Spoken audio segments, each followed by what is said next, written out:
Okay, the computer's sulking because I'm uploading one of the other essays on it. So essay number 5 is going to be done. On the phone.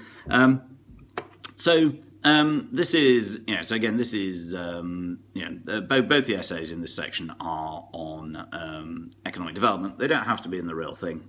This section also includes trade, balance of payments, that type of stuff. So, and those things that were balance payments we haven't done yet. Trade will come back to revise. Yeah. But if we take essay 5, then explain the strengths of possible measures of economic development. Yeah. So don't get hung up on the economic development. Development. They're the same thing. Yeah. And so really, it comes back to Tadaro's 3 pillars: health, education, and income. So explain the strengths of possible measures of economic development. Well, measures is plural, so you need a couple. Most obviously, you'd be therefore starting with something like GDP per capita, GNI per capita, something like that. Yeah, and you're saying, well, look, okay, so and it's not asking you to evaluate. So I know it's difficult, with this type of stuff because we've been so evaluative, but it's just saying, what are they? Why do they work? Yeah, so you take something like GDP per capita, then at PPP, say, that seems like a sensible one to pick. You're saying, well, is that, why is that a good measure? Well, in principle, it's a good measure because it gives you information on people's incomes, their access to resources. If GDP per capita, we know that GDP per capita at PPP, or GNI, even better at PPP, correlates very well with the Human Development Index generally and with good outcomes.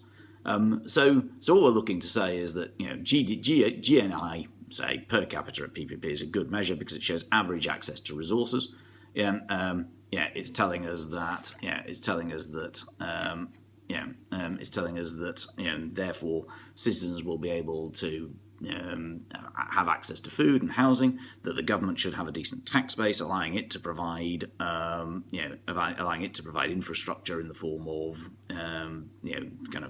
health, education, transport, that type of stuff, which should improve the level of living conditions, economic development within the economy.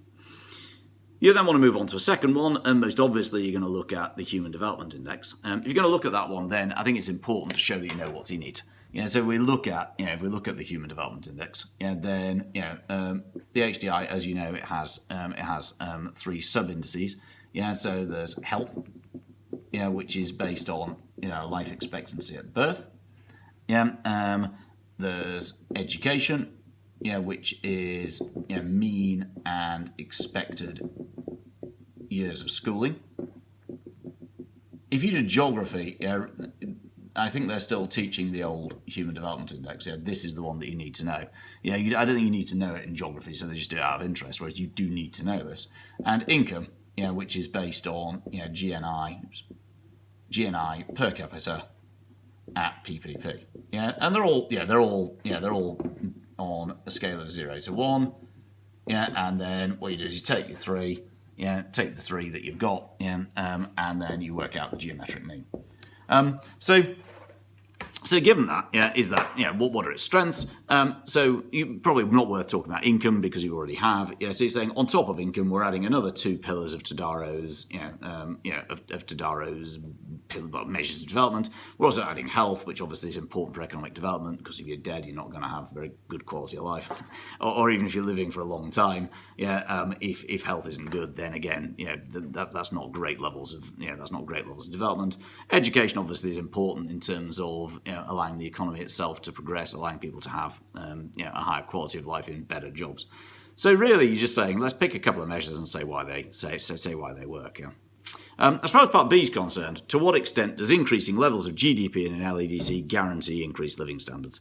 It's not a great essay because you're going to end up repeating some of what you said in Part A in Part B here.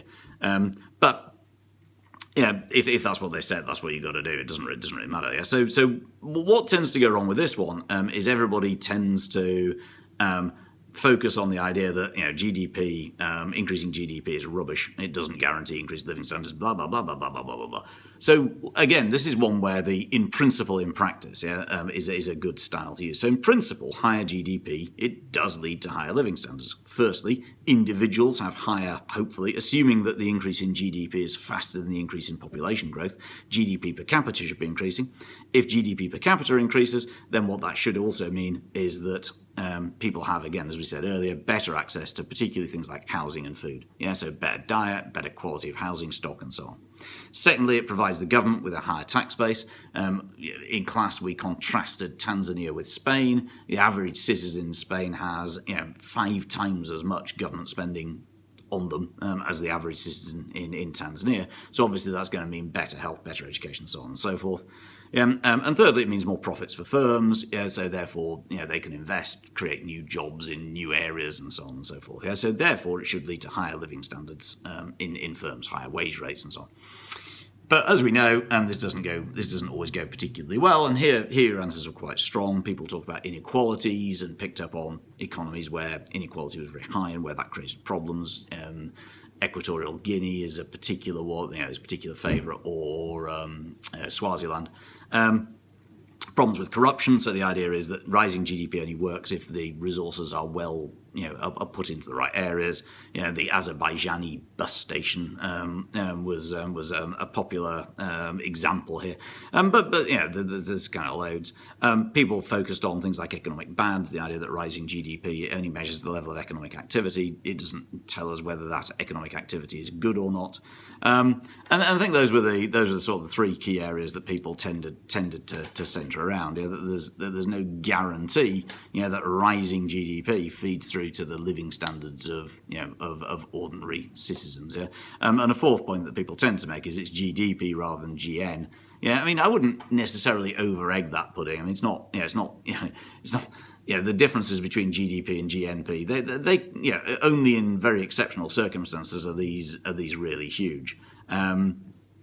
It's a point worth making, but don't kind of say, oh my God, it's we're measuring GD not GN, therefore it's going to be completely distorting everything. Remember the key difference is repatriation of profits. It's not the entire of the GDP or something that's taken out of the economy. So really, again, that's probably the easier of the two, I think. If you know what the Human Development Index is, if you know what the advantages and disadvantages of GDP per capita as a measure of development are, if you can do that, then you're home and dry. And if you don't, then you're going to struggle. And it basically just comes down to revision. So that's that one.